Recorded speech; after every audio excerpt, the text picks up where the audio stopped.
Hello students, इस video में हम लोग पढ़ेंगे न्यू एनसीईआरटी के क्लास 12th केमिस्ट्री का यूनिट 6 हेलो एल्केन्स एंड हेलोवेरीन्स। इस वाले वीडियो में हम लोग इसके इंट्रोडक्शन एंड क्लासिफिकेशन को देखेंगे। देखो, जब भी कोई भी हाइड्रोकार्बन जो होता है उसमें से अगर हम लोग कोई भी एक हाइड्रोजन एटम को रिप्लेस कर दें किसी हेलोजन एटम के थ्रू, तो जो कंपाउंड फॉर्म होता है उसको हम लोग एल्किल हैलाइड या फिर एरिल हैलाइड बोलते हैं। जैसे कि अगर हम लोग जो हाइड्रोजन एटम है उसका रिप्लेसमेंट अगर किसी एलिफेटिक हाइड्रोकार्बन से करें तो जो कंपाउंड बनेगा वो एल्किल हैलाइड या हेलोएल्केन होगा। और अगर यही रिप्लेसमेंट किसी एरोमेटिक हाइड्रोकार्बन में हो तो जो कंपाउंड बनेगा वो हेलोएरीन या फिर एरिल हैलाइड होगा।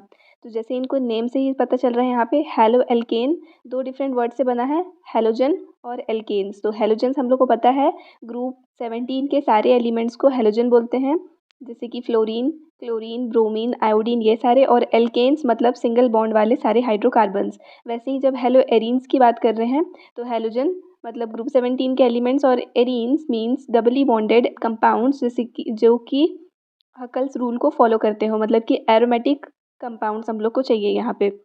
अब जब हम लोग हेलो एल्केन्स की बात कर रहे हैं तो यहाँ पे जो हेलोजन एटम है वो जिस कार्बन एटम से अटैच रहता है उस कार्बन एटम का हाइब्रिडाइजेशन होता है sp3।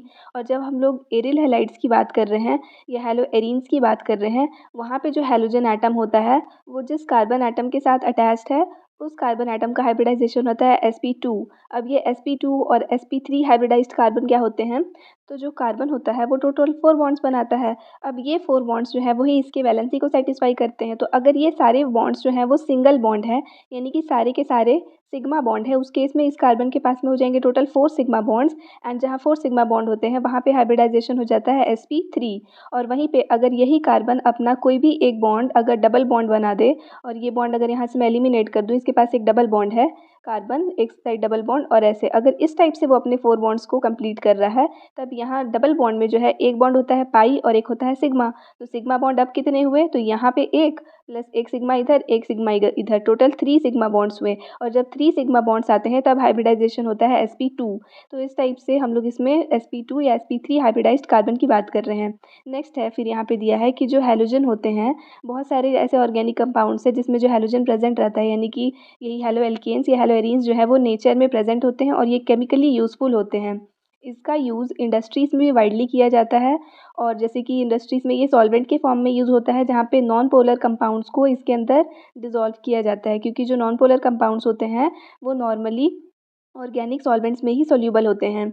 उसके बाद बहुत सारे ऑर्गेनिक कंपाउंड्स के सिंथेसिस में भी जो हेलो एल्केन्स या हेलोएरीन्स हैं वो यूज़फुल होते हैं। सेम वैसे ही एक क्लोरीन कंटेनिंग एंटीबायोटिक है क्लोरेमफेनिकॉल, इसका यूज़ किया जाता है टाइफॉइड फीवर के ट्रीटमेंट में।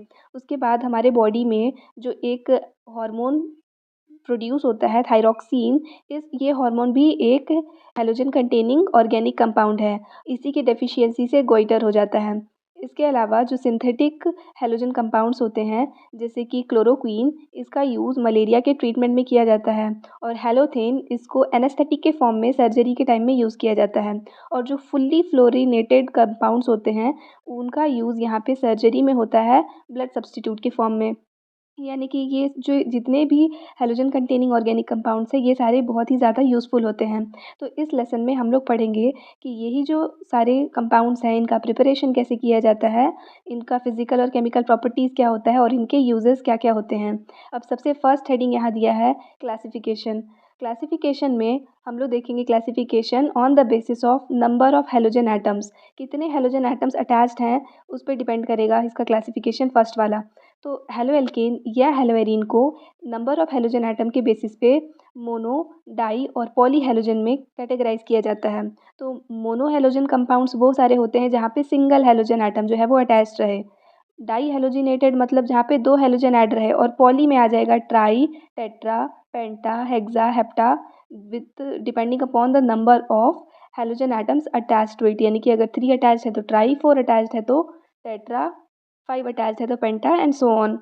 और वही सारे कंपाउंड्स, अगर वही सारे हैलोजेंस हम लोग किसी एरोमेटिक रिंग पे ऐड कर दें, तब अगर सिंगल ऐड किए तो मोनो, 2 ऐड किए तो डाई, 3 ऐड किए तो ट्राई एंड सो ऑन। इस टाइप से हेलो एल्केन्स और हेलो एरीन्स दोनों का ही क्लासिफिकेशन हो जाता है on the basis of number of halogen atoms. अब अगर हम लोग इसी का क्लासिफिकेशन करें depending upon the nature of carbon and halogen bond, तो हाइब्रिडाइजेशन इसमें अगर sp3 हाइब्रिडाइज्ड कार्बन एटम है, तब वहाँ पे हम लोग उसको एल्किल हैलाइड्स बोल सकते हैं, एलिलिक हैलाइड्स बोल सकते हैं और बेंजाइलिक हैलाइड्स बोल सकते हैं।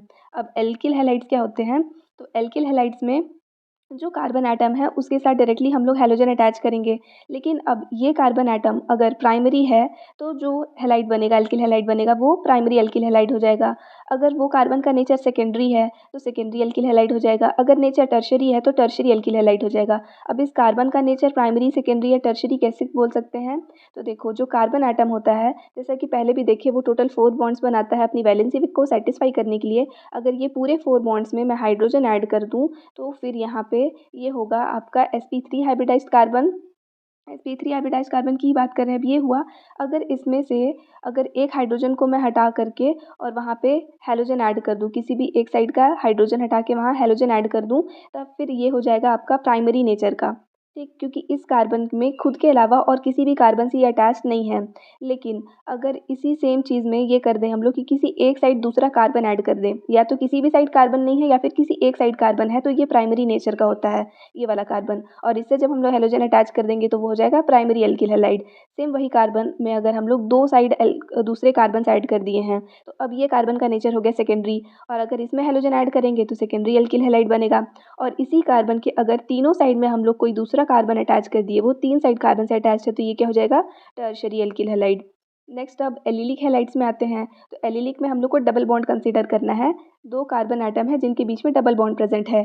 अब ये जो कार्बन है नेक्स्ट साइड में और तो बॉन्ड्स बनाएंगे ही, तो इस कार्बन के जस्ट एडजेसेंट वाला कार्बन, दोनों में से किसी भी साइड रहे, जस्ट एडजेसेंट वाला जो कार्बन होगा, उस कार्बन के साथ अगर हम लोग हैलोजन ऐड कर दें इस साइड या फिर इस साइड, तो उस वाले को हम लोग बोलते हैं एलिलिक हैलाइड। यानी कि डबली बॉन्डेड जो कार्बन है उसके जस्ट बगल वाले कार्बन से, जिसको कि अल्फा कार्बन बोलते हैं, इसके साथ हम लोग को अटैच करना है। ठीक, तो वो एलिलिक हैलाइड हो जाता है। नेक्स्ट है बेंजाइलिक हैलाइड्स। बेंजाइलिक में ये होगा कि अगर बेंजीन रिंग के ऊपर डायरेक्टली हम लोग कोई भी हैलोजन ऐड कर देते हैं तो वो तो हेलोएरीन बन जाता है या एरिल हैलाइड बन जाता है। हम लोग को बनाना है बेंजाइलिक हैलाइड, यानी कि बेंजीन रिंग तो रहेगा, लेकिन बेंजीन रिंग से अटैच जो कार्बन है उस कार्बन के साथ हम लोग हैलोजन ऐड करेंगे, ना कि डायरेक्टली बेंजीन रिंग से। तब बनेगा बेंजाइलिक हैलाइड। अब जब हम लोग sp2 हाइब्रिडाइज्ड कार्बन के साथ अगर हैलोजन लिंक कर रहे हैं, उस बेसिस पे 2 डिफरेंट कंपाउंड्स बनेंगे, एक हो जाएगा विनाइलिक हैलाइड और एक हो जाएगा एरिल हैलाइड।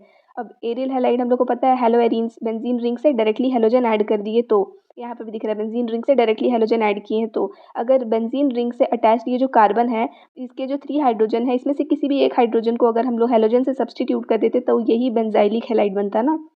अब विनाइलिक हैलाइड की बात हो रही है, तो जो हम लोग जस्ट देखे थे एलिलिक हैलाइड, जहाँ पे कार्बन कार्बन डबल बॉन्ड के जस्ट एडजेसेंट वाले कार्बन से हम लोग कोई भी हैलोजन ऐड कर रहे थे, तो ये आपका हो जा रहा था एलिलिक। अब इसी में ही आपको एडजेसेंट वाले कार्बन पे नहीं जाना है, और आपको डायरेक्टली जिस 2 कार्बन के बीच में जो डबल बॉन्ड है ना, इन्हीं दोनों में से किसी भी कार्बन पे या फिर इन दोनों ही कार्बन पे आपको हैलोजन ऐड करना है। तो जिस पे डबल बॉन्ड है डायरेक्टली उसी कार्बन से, जैसे यहाँ पे होगा कार्बन, डायरेक्टली उसी कार्बन से अगर हैलोजन ऐड कर देते हैं तो विनाइलिक हैलाइड बनता है, जैसे यहाँ पे भी दिख रहा है। डायरेक्टली जो डबल बॉन्ड वाला कार्बन था उसी से ही ऐड किए हैं, लेकिन अब ये दिख रहा है आपको, ये एरिल हैलाइड नहीं, क्योंकि ये एरोमेटिक रिंग नहीं है ना, ये रिंग क्या है? एलिफेटिक नेचर का ही है, सिर्फ साइक्लिक फॉर्म में है, ये एरोमेटिक नहीं है, तो ये भी आपका विनाइलिक हैलाइड में कंसीडर हो जाएगा। अब यहाँ तक हो गया इसका क्लासिफिकेशन। अब इसके सेकंड पार्ट में हम लोग नॉमेनक्लेचर को पढ़ेंगे and nature of carbon and halogen bond को पढ़ेंगे। आई होप आपको यहाँ तक ये वीडियो समझ में आया होगा। Thanks for watching.